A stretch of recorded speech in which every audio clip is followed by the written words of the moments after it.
that also happens to be a member of the Elantra family. What's going on here? Oh my goodness, this is crazy. This is the 2025 Hyundai Elantra N, not N-Line, not N-Line Ultimate, N.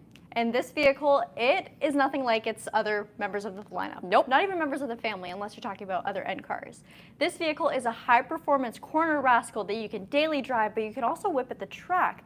It's comfortable, it's sporty, and there's a lot to know about it, so Charlotte and I are going to give you a full walkthrough of everything there is to cover on the 2025 Hyundai Elantra N. We're going to talk performance, powertrain, interior, exterior. We're probably going to skip out some of the safety things because I know this isn't what you're buying the car from. That's so lame. But we will point out some things, and then of course price point. This is the dual clutch transmission variant, but there is also a manual if you're interested, which we'll certainly film if we get the chance to even get one. Definitely. All right, shall we get into it? With that being said, these videos are live streamed every single weekday at 2 p.m. Eastern Standard Time. Yes. So if you want to have all of your questions answered in live time, hop on. And if you're watching this after it's already posted and you still have questions, leave them as a comment down below. Let's go. That's right. Okay, so for the 2024 model year, that's when we got a slight refresh for the Elantra N. Some of the things that were changed were the front and rear bumpers. We also now have front parking sensors, a new headlight design, and a couple new things in the back. So let's take a look at the headlights first. So full LED headlights for your daytime running lights and the actual positioning light itself.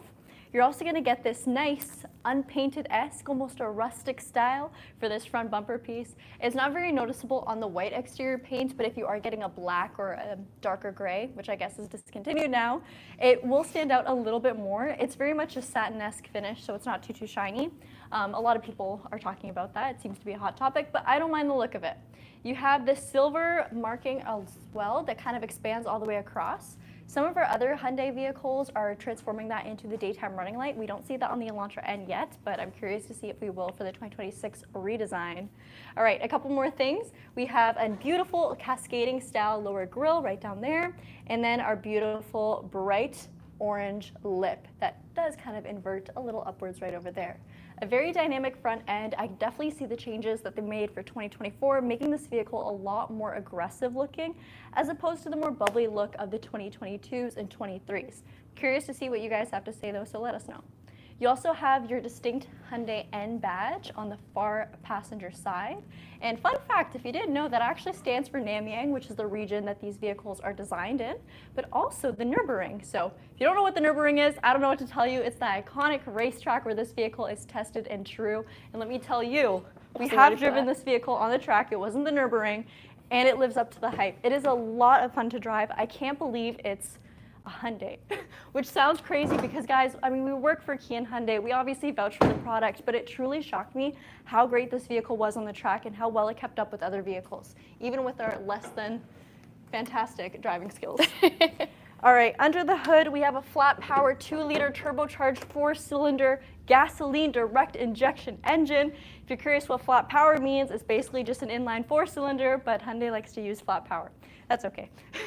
So we got that powertrain. It's 276 horsepower, but if you press a funky little button on the interior, it adds 10 more horses, so it's an overdrive essentially. And that is going to give you 286. Quick maths. For your transmission, it's an 8-speed dual clutch, so it operates like an automatic would in the sense that you're not actually utilizing a clutch pedal, or in the case of dual clutches, 2 clutch pedals. So you have your gear shift, you have pedal shifters as well too, which obviously is not available on the manual option. Speaking of manual option, it's a 6-speed and it is cheaper. That's going to be your entry trim level to the Ioniq 5, the Elantra N. So I think that's pretty cool. Save the manual, so we still have a manual option. Again, with what's under the hood, there she is. Charlotte, get a little closer. Yeah, woo! So again, 2-liter turbo, 8-speed, dual clutch paddle shifters, and a ton of fun drive modes. Now, what I like most about this vehicle and why I say it's truly special that this is a daily drivable track car, there's so much you can do with it. If you put it in eco mode, it dampens your exhaust noise. You're not going to have an overly noisy vehicle. It'll make the suspension a little bit softer as well too. Same with your steering and throttle response, and it feels like a traditional vehicle. Doesn't exactly feel as tame as a regular Elantra, I will say. It's always going to have a lot more roar, but guys, it does transform a lot. Speaking of other changes, on 2024, they introduced this new 19-inch alloy wheel design. These are forged alloys. They're all black. Blends in perfectly with the accents that we have on the front end of the car. You're also going to get Michelin Pilot Sport 4S's, which, I mean, that makes sense on a vehicle like this. So a nice low-profile, wide tire for these beautiful wheels. You're going to get a 360 millimeter diameter brake in the front, so larger front disc brakes, and of course disc brakes in the rear. These brakes have some of the highest capacity for this class. So for the vehicles like the GLI, the Jetta GLI, the Golf GTI, all of that, this vehicle has the most braking force, and rightfully so. It's also one of the best performing. Another thing we get is this beautiful red accents for our brake calipers, and of course those are going to be larger brakes because lots of power requires lots of stopping. So we also have a little bit more red accents just coming up from the front lip, expanding all the way across, and that beautifully translates to your lower skirt. So there's a mix of that reddish orange, some black. The black is going to match that almost black unpainted look that we have on the front end. And then, not to sway you guys too much, but let's take a look at the mirrors. So we have a mix of black, our LED turn signal indicator, and then just some regular plastic on the bottom. There is blind spot detection on this car. Not that you guys can, no, I'm kidding. If you are using this for a daily driver, it is nice to have some of those creature comforts, I will not lie. All right, moving along to the back, let's talk suspension too. So we have an electronic limited slip differential and electronic stability control. This vehicle has a lot you can do with it when it comes to the electronic stability control. So in your N mode menus, you can change everything on this car. If you want a stiffer ride, you certainly can. If you want something that's extremely sport tuned, you have a Sport Plus option, which will change everything. The dampening force on this car is insane. Speaking of insane is the body rigidity. So changes made to the Elantra N make this vehicle 29% more rigid than the traditional Elantra. And one thing I want to point out that helps with that, look at that stiff bar back there. Whoa. Bright and orange, you can't miss it. So these are all little things that, again, at first glance, obviously this vehicle looks a little bit more decorated than the regular Elantras, but you can kind of tell it's an Elantra. However, you take it for a drive, it is not the same animal, not one bit. Speaking of that, though, we do have the traditional Elantra trunk space size, which is fairly decent. So there's actually a lot more usable space here. This vehicle kind of replaced the Veloster N, which was discontinued in 2022. And believe it or not, even though the Veloster was more of a hot hatch, this has more usable cargo space, which is very nice, and it's separated from the cabin, so your passengers aren't really bothered by anything. I'll close this up to talk about the spoiler. So we have a 3-bridge type spoiler. Beautiful gloss black finish, and believe it or not, this is actually functional. There's a lot of design cues on this vehicle, like the air curtains, your fenders, that are going to help with channeling airflow and, of course, minimizing drag resistance. You're going to have blacked out emblems just to match the front, a rear backup camera, your release for your tailgate, or I should say liftgate, I guess, and then beautiful low-profile Elantra, wide, spaced out, very minimalistic for your nameplate. There's also an N badge on the right corner, and there's also rear parking sensors. We're finally to the good part. Twin tip dual chrome exhaust, or sorry, single tip dual chrome exhaust. These are a valved exhaust as well too. So you put it in eco mode, it's a lot more tame, it's quiet. It sounds noisier than your traditional Elantra, but it's not silent. Another thing with this vehicle is if you put it in N mode, it's a completely different animal. It snaps, crackles, and pops, and it does so from factory. So no exhaust modifications needed. However, you certainly can. There's a huge aftermarket supply for this vehicle. I'm saying this whispering because we are a dealership. We're a dealership. But it's okay, you guys. But this one's also for sale. It's for sale. It's available. This one's available. Whatever you want to do to it, it's okay. We won't tell. Okay, moving on. Moving on, a little bit more black as well too. So again, that almost, I don't want to say unfinished again, but I'm going to say it because I have no other word for it. Everyone's calling it unfinished. Guys, I don't think it looks bad. Primer spec. A primer spec, no. It looks okay though, it looks good. Rear parking sensors, like I mentioned, this is just a reflector, so not accessory brake. And then for your actual taillights, they are LEDs. So I might just yap for a little bit longer about this car. Please do. It's so comfortable. Seriously, so comfortable. I didn't drive it today, but I have done a test drive video of this vehicle, I believe 2 years ago in the 2022 model year. It is so much fun.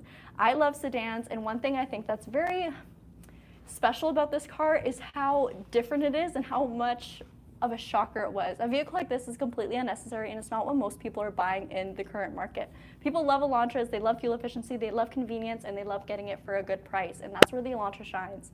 This vehicle is not very cheap compared to the other Elantras. It's not as fuel efficient, but it is a ton of fun, and it really shocks people. On a market like this, it's going to be mainly overrun by hot hatches and just a little bit more pricier vehicles that have been running here for a while longer. The Civic Si has been around forever. The Subaru's been around forever too, but bye-bye to the STI. This vehicle, it kind of came in out of nowhere and wiped everything out and just really stood out. A lot of people still doubt it, but they've never driven it. So if I could say one thing, I'd say drive this car and let me know what you think. All right, let's take a look inside. Okay, my turn. So I actually did get to drive it today from Hyundai, which is about 10 minutes down the road from us, which is also where this vehicle is if you do want to take it home, because it is wonderful. It is so much fun. So I want to start off by doing a little bit more general things around the cabin, because I really want to focus more on some of those N-specific details that are so much fun and are probably what you're watching this video for. The other thing I want to say is, if you are used to an Elantra, this is a whole different animal, because there are so many more methods of customization, and just when you think you hit a screen, it's going to give you a menu to go and customize something even more, which is really cool. But let's first start off with the driver's side door. I'll talk about some of the elements we have here. Lots of that matte black plastic on the interior, some painted door handles. We have suede, we've got some soft touch. Everything looks really good. To top it off, down at the bottom, we do have a Bose premium sound system, which is going to work for inside and also outside the vehicle too. Mirrors, electronically controlled. Windows, obstacle detecting, and one touch for the driver, regular automatic for everyone else.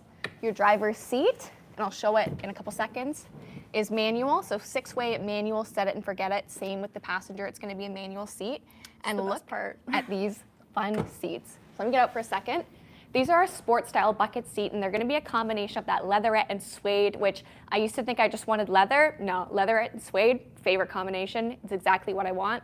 Heats up good, doesn't get too hot in the summer, doesn't get too cold in the winter, but you do have heated seats for this too.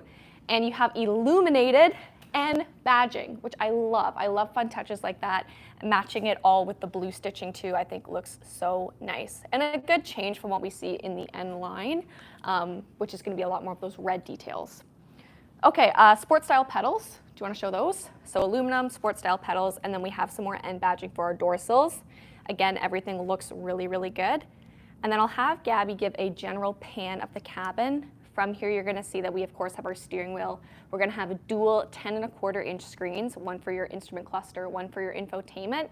And then down below, you're going to see all those convenience features that we are used to. So your air conditioning, everything along those lines. You even have rear USB-Cs. So everything that you can kind of see here, there's a lot of comfort whether you are in the front or whether you're in the back. I'll have Gabby come around, I'll hop into the passenger seat, and we'll keep talking. You can see how, although the base Elantras do have this too, but the bar that kind of separates the driver and passenger area very much makes it feel like a cockpit. So when you are driving this car and you're driving it hard, you're just focused on all of your stuff. Yeah, kind of so separated. I actually think that the N, this is a really good implementation of this, because it angles it and gives you that more driver-focused feel, which I think that this vehicle does, especially since it is track ready. But I also want to show that you don't necessarily lose out on so many comfort features that you typically would if you're looking at other vehicles. So you're still going to have all of your controls for navigation, radio, media, favorites button. You're still going to get your dual zone climate control. You're going to get your heated steering wheel. You're going to get heated front seats, front and rear defrost, recirculated air, everything along those lines, and a ton of cameras and sensors around this vehicle to help you when you're on or off the track, probably off the track though. So I just want to show the camera really quick.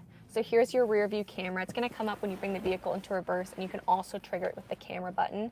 And then of course you're going to have your parking sensors there too. So a lot of our more general safety features are showcased right here. Right here is where you're going to see your parking sensors in action as well. And then when it comes to our software, you can see everything is pretty much the same as what we see in the Elantra when it comes to climate, quiet mode, or setup.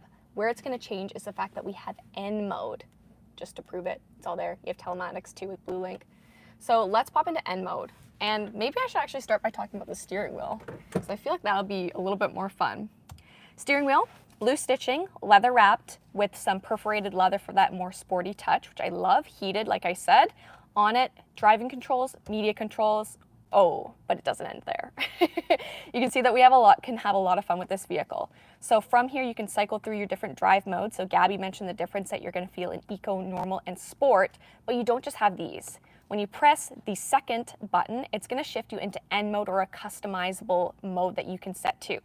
Down below is going to be that overdrive button, so N-Grin shift, which is going to give you that extra 10 horse, that power boost for 20 seconds when you're on the road.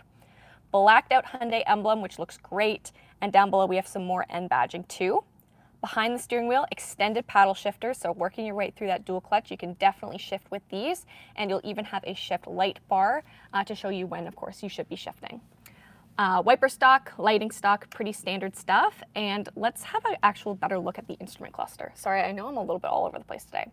So it's going to show you, of course, what gear you're in. It's going to give you a speedometer. It's going to be a lot sportier. And of course, it's going to bring up some more things just so you can be a little bit more in tune with your vehicle and its response. So oil temperature, engine temperature, PSI, and also torque. Everything is going to be listed here. It's also going to show you what is your sensitivity, or the set level for your engine, steering, and suspension too.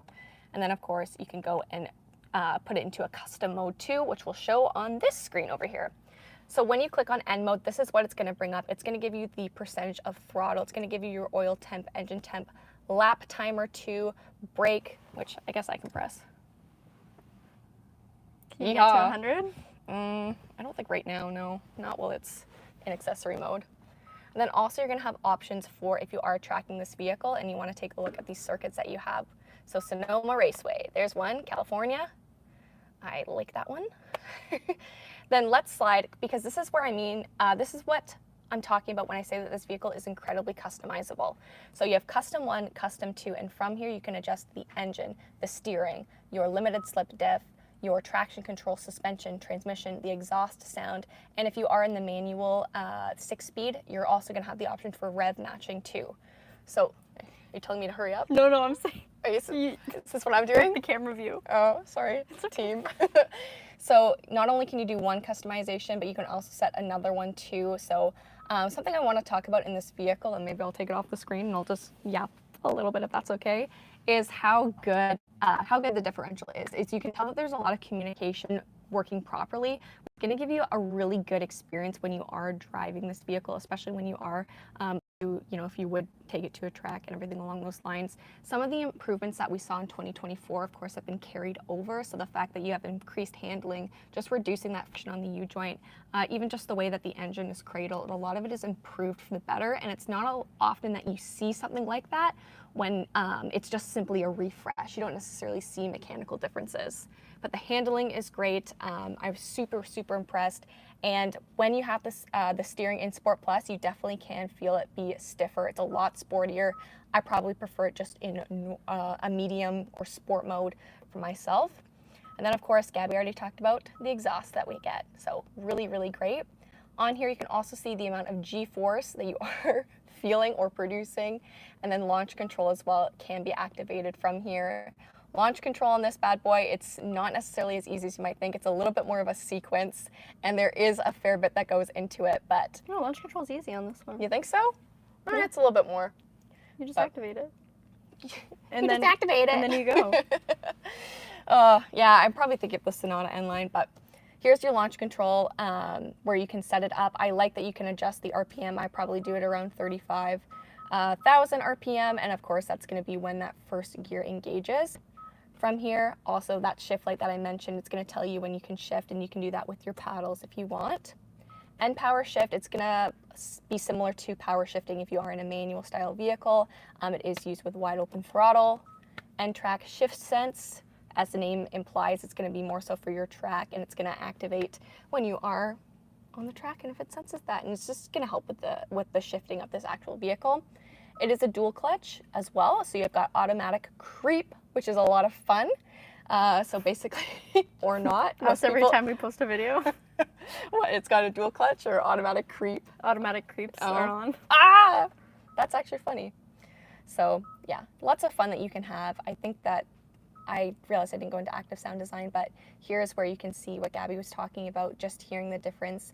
You can have it be the largest change. You can also change the sound itself that it produces. So if you want more of something that's a rally car inspired, high performance, sporty, a lot of fun options here. And then they can even further be customized if you want more whine, if you want more bass, which is why I say that this vehicle definitely has a little bit of a steeper learning curve, I would say, but still a lot of fun, tons of fun. Who am I kidding? Let's go up there. If you are ever worried about what anything is going to do, there's always going to be little descriptions too, so I feel like it's worthwhile probably to point that out if you want to better understand how you're tuning this car. Realistically, if you are looking at this vehicle, you probably have a pretty good understanding of it already, but it is helpful if you have someone else who might be driving your vehicle. I realized I've already talked about down here. You still have the comforts of a wireless phone charger, gear shift, you've got N badging on the top, blue and perforated leather, a real handbrake, which is great choice. Love that. I'm so glad we don't have a electronic. In here you can see decent amount of covered storage space, nothing too crazy. And then if you want to take a look up top, we do have a sunroof. We also have a cloth headliner, so black cloth, so nice and dark. You have more of those sporty accents too, which is something I can really like and I appreciate. Head to the back seat. Trying to go a little bit quicker.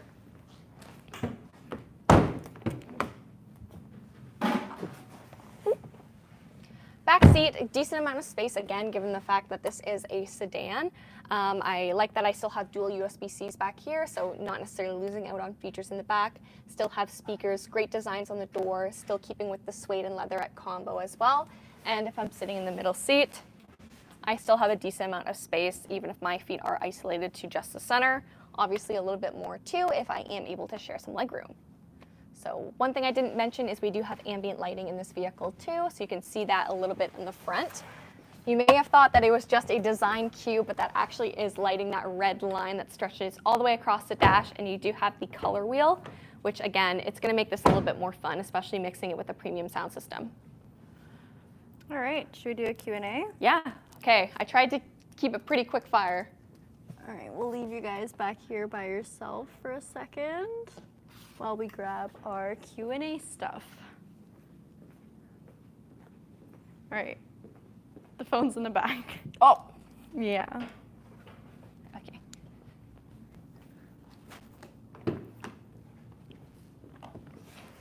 Hi. I might move this up a little bit. Oh, okay. So we actually have a decent amount of time today because I was not yapping as much as I usually do. All right, let's find the video. Is it possible to adjust the ambient lighting? Yes, it is. You actually have a color wheel, so you have about 64 different options, so lots of options. I wanted to talk about something on this car, and that was, obviously we work for Kia and Hyundai, so we're gonna vouch for our products. We think this, but I truly do think this is a fantastic vehicle, and I would very much purchase one. However, other car reviewers, so non-biased car reviewers that just, you know, they get cars from manufacturers, they love this vehicle. This car is absolutely loved by almost everyone that drives it. There are some things they might not love, like maybe some sort of like tech function, but overall they love the drive of this car and they're thoroughly impressed with the way it performs. Now, the one thing that I find a lot of car reviewers seem to complain about is the amount of buttons on the steering wheel, and hey, I get it. This was actually kind of a little bit challenging to get used to at first because both N buttons kind of just do a bunch of different things, and they can do different things based off what your settings are, and if the person before them that was reviewing it changed settings, it could be even more confusing. But if you get a quick, I guess, just how-to of this car before you drive it, it makes the experience so much better. Definitely. Because playing around with that will really alter the way the vehicle is going to perform, and that's again why it's so special to have a vehicle that is so daily drivable, but also you can rip it and have a ton of fun with. So Definitely. yeah. We got asked earlier if you would get this car in a manual or a dual clutch, and I don't think I would ever buy a manual vehicle for my use. So dual clutch it is. What about you? Jackson is so desperate to get something manual again, so I feel like for, you see though, then it would be a lot harder for me to like do it on a track and to have as much fun with it, because my manual skills are not like quite like track on par, but So for me, dual clutch. For Jackson, for our household, manual. A little bit more information than you guys probably wanted to have. It's fine. Is there a middle cup holder in the back seat? There is not. This No. is all seat. Someone said you gotta treat this car right. Sorry, that was Mazerborn. Love the tech. Isn't the shortcoming on this car? So the tech isn't the shortcoming on this car. The amount of hard plastic is to its price point. So to that, I have to say, a vehicle that is going to be track focused, that where weight reduction is a huge thing, they are probably not going to use the heaviest and most, I don't know, different luxe materials on a car like this. I will say it doesn't feel cheap at all, and that's one thing I really do like. A lot of performance vehicles, the 2 front seats are phenomenal. There's, sport bucket seats, they feel great. The back seats, garbage. There's nothing there. This vehicle still has the suede inserts in the back seats. It's still nice back here. You still get USB-C, so there's still tech making it comfortable for daily life, but it's still a ton of fun. Yeah. So I get why there is the plastic that there is in here, but I'm not mad at it. Not mad at all. How many speakers does it have? 8 speakers and external amplifier. Oh, he said, hold your fingers up because my closed caption doesn't work when it's live. 8 speakers.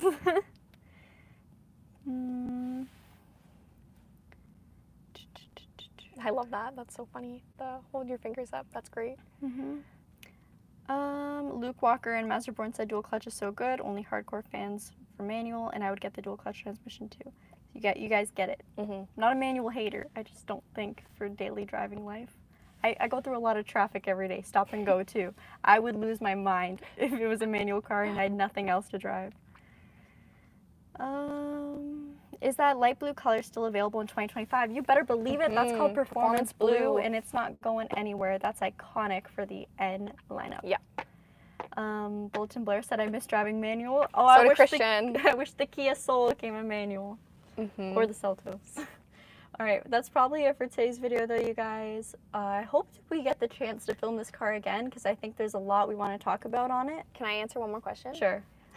Henry says, I'm concerned about theft. Don't be. All vehicles from anyone has been equipped with the anti-theft immobilizer from the early 2000s here in Canada, so that's all become standard. So if you're worried about any type of theft trends, those have all been, like, you can't do it in Canada. No, doesn't work. I will also say in the States, since I believe it was 2021 or 2022, all Kia and Hyundai vehicles that were part of the Kia Boys trend have been equipped with immobilizers. The issue was with keyed ignition vehicles, so anything that was push to start was okay, and the Elantra N has always been push to start. So. But if you're concerned about theft, the best form of theft protect right now is a manual transmission. So maybe the manual's for you. Oh boy. All right, you guys, thanks for watching. Bye. Bye. Hello.